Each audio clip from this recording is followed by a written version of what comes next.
compiled in the News Talk Radio newsroom and powered by DemeraraWaves.com. The news comes to you with the compliments of Kentucky Fried Chicken, KFC. With the news at this time, I'm Dennis Chabrol. Good evening. Here's the highlights.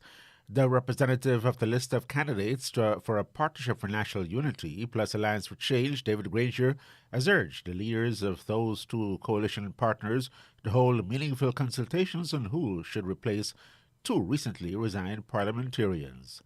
The leader of the PNC, Aubrey Norton, on Thursday said he wanted the removal of the casting vote of the chairman of the Guyana Elections Commission. And in the region, we hear that Belize is moving to enforce price controls on basic commodities in the light of rising prices for fuel, food, and transportation. The details of these and other stories in a moment. Hate to stand in lines? Don't worry. KFC has got you covered with their drive-thrus, which are open now from 9 a.m. to 10:30 p.m. at Movietown, Vlissingen Road, Mandela Avenue, Reading Hoop, Parika, and the Amazonia Mall. That's right, you can drive through at 6 of their 9 locations. Remember, their current opening hours are 9 a.m. to 10:30 p.m. Go on down and let your taste buds savor the spices today. KFC. It's finger-licking good.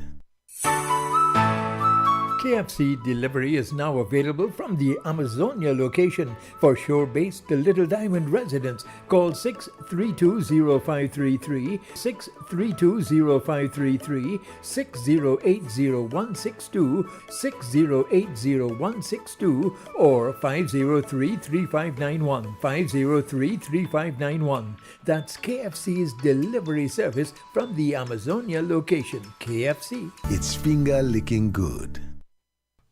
And now the news in detail. Representative of the list of candidates for a Partnership for National Unity plus Alliance for Change, APNU-AFC, David Granger, has urged the leaders of those two coalition partners to hold meaningful consultations on who should replace two recently resigned parliamentarians. In a statement, Mr. Granger said he has since written to Mr. Aubrey Norton, chairman of a Partnership for National Unity, and Mr. Kemrad Ramjatan, the leader of the Alliance for Change, requesting their meaningful consultations on the nominations of candidates to fill the vacancies. Mr. Norton, who is also a leader of the People's National Congress Reform, on Thursday night restated in Politics 101 that talks will be held with his grouping and then with the AFC. The representative of the list said he now simply has to await the decisions by the APNU chairman and the AFC leader. The representative of the list says he can take no further action until the APNU chairman and AFC leader conduct their consultations and submit their nominations. He now awaits the names of the two candidates who will fill the vacant seats before informing the chief elections officer.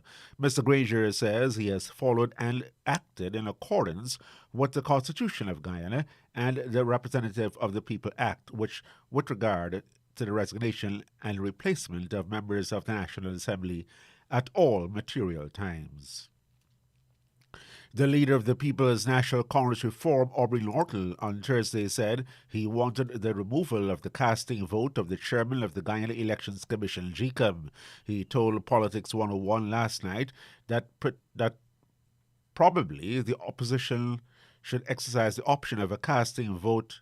I beg your pardon. He told Politics 101 last night that probably the option of a casting vote by the chairman of GCOM should be scrapped. If the GCOM chairman is not independent, he says automatically it will be a 4-2 decision.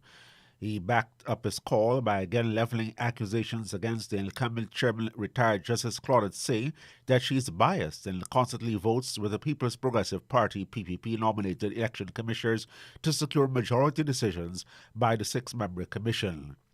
Mr. Norton was not entirely convinced that a 3-3-1 model of the commission that was introduced in 1990 as part of sweeping electoral reforms was a bad one, but said its function had over the years become skewed because the chairman was not independent. The PNCR leader credited former GCOM chairman Dr. Steve Surridge-Bally with forging consensus among the 3 opposition and the 3 government-backed commissioners during the tenure. Mr. Norton said there is going to be a real fight because going to an election under the current conditions is not possible. A lorry driver was strangled at his work site at BK Quarries, Mazaruni River. Died as 69-year-old Pitamba Sharma of Independence Street, LaGrange, West Bank, Demerara. Police say that when his body was found yesterday morning floating in the Mazaruni River, there was no mark of violence. Investigators have so far been informed that at about 2:30 Wednesday afternoon, he reported to BK Quarries and was assigned living quarters on the compound.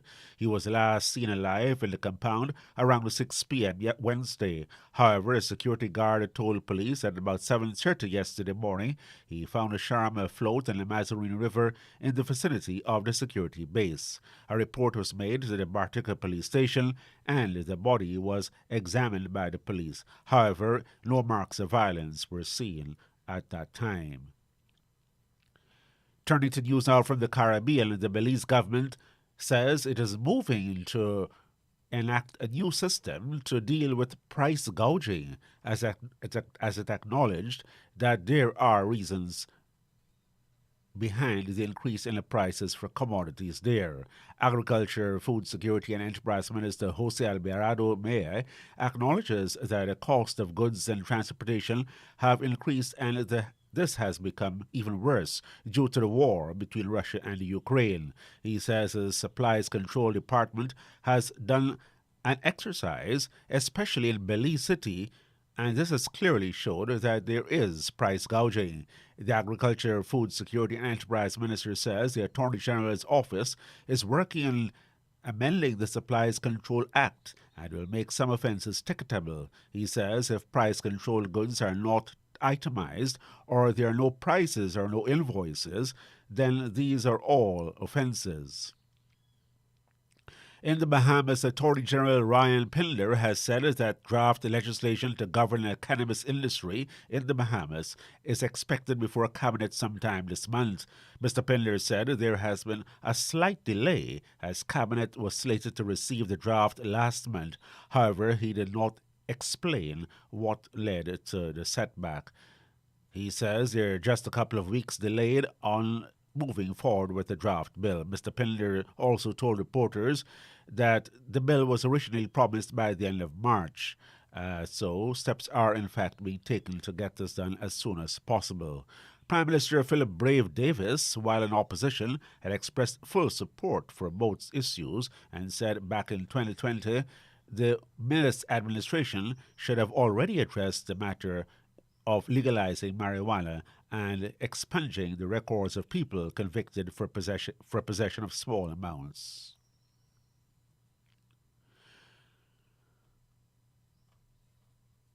The Court of Appeal in Trinidad and Tobago is expected to soon rule on the question of whether the Telecommunications Services of Trinidad and Tobago, TSTT, is a public authority. The expected ruling is part of an appeal by TSTT of a judge's decision in which he declared the company is a public authority within the meaning of the Freedom of Information Act. On Friday, Justice of Appeal Alice York and Honorable Gregory Smith, as well as Malcolm Holdip, reserved their decision after asking the parties to send further submissions and issues raised during the virtual hearing. These include a recent gazetted announcement of the Cabinet's appointment of the new chairman of the board and the government's representatives. In December 2018, Justice David Harris also declared that TSTT, as a public authority under the Public Act, was subject to its provisions. And now we go to the international news from the BBC. In 1 second, stand by.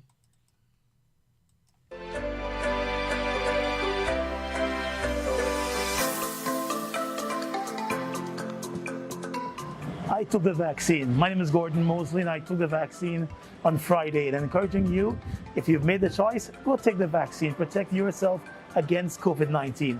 COVID-19 is no joke. I've been covering the story from day one, and it scares me, and it should scare you too. So there are vaccination sites all around. Go to the Ministry of Health Facebook page, follow the information, keep your mask on, and go take the vaccine. You'll be happy you did.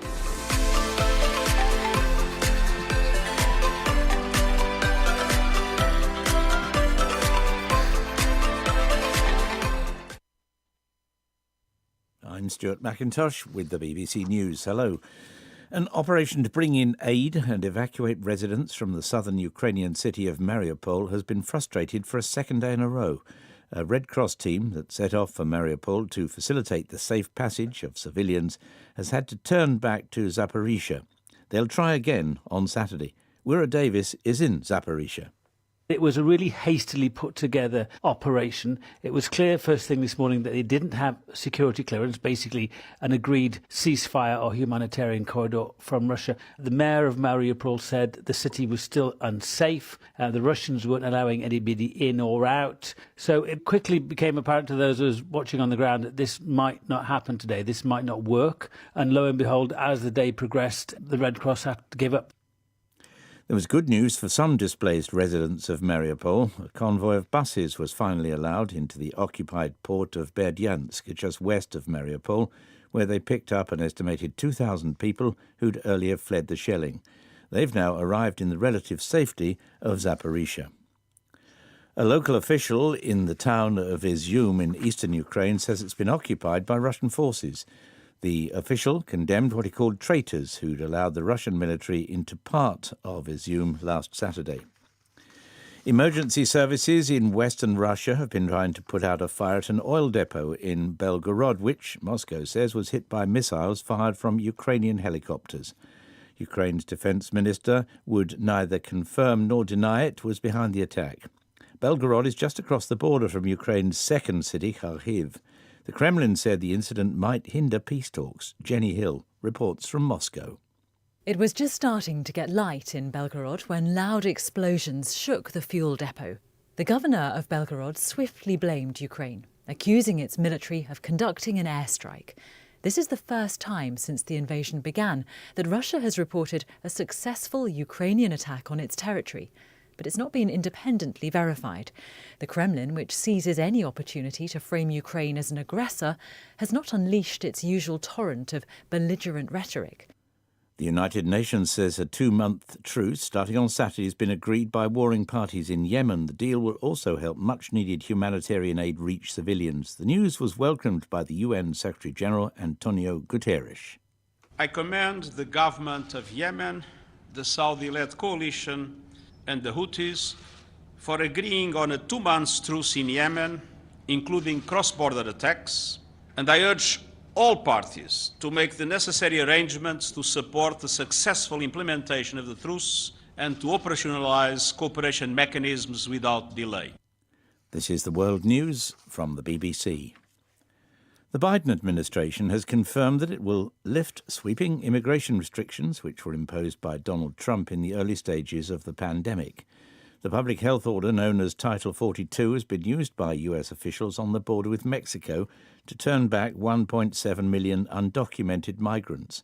President Biden had faced criticism for continuing to enforce the policy.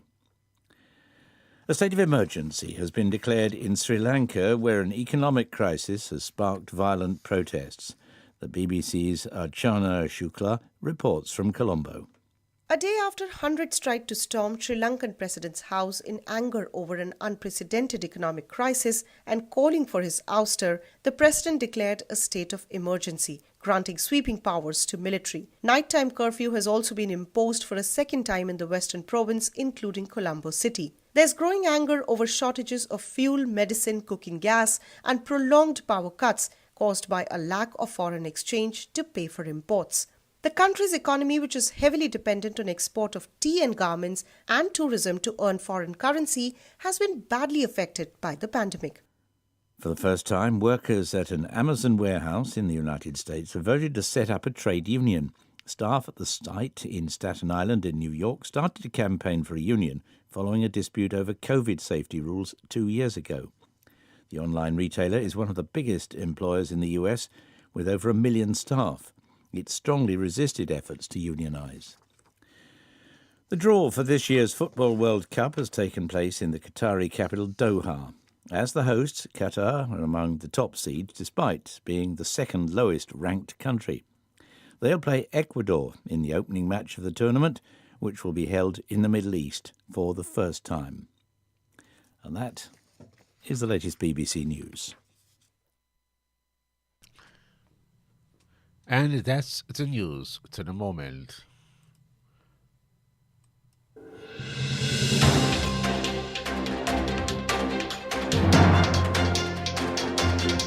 This has been the news, compiled in the News Talk Radio newsroom. For ongoing updates, visit demerarawaves.com, and you can check facebook.com/demwaves and twitter.com/demwaves.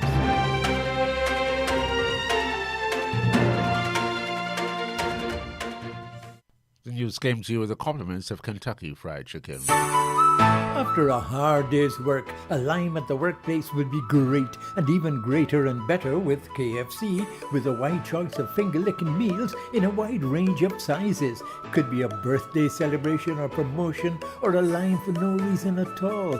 Any lime, anytime, anywhere is better and tastier with a delicious meal from any of KFC's 9 locations, including the Amazonia Mall at Providence, open now from 9 a.m. to 10:30 p.m. KFC. It's finger licking good.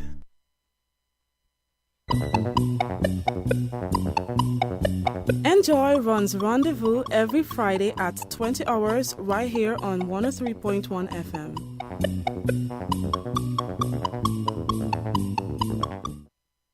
The time in Guyana, 17 minutes after 6. For the toughest jobs, there's only one original motor oil, Valvoline, powering the world's heavy-duty engines in every corner of the world. You can trust the super protection of the original to keep your business moving forward. Valvoline, the original that never stops improving. Distributed by Swiss Machinery, Eccles Public Road. Telephone 233-3821 or 2495 or WhatsApp 691-1732.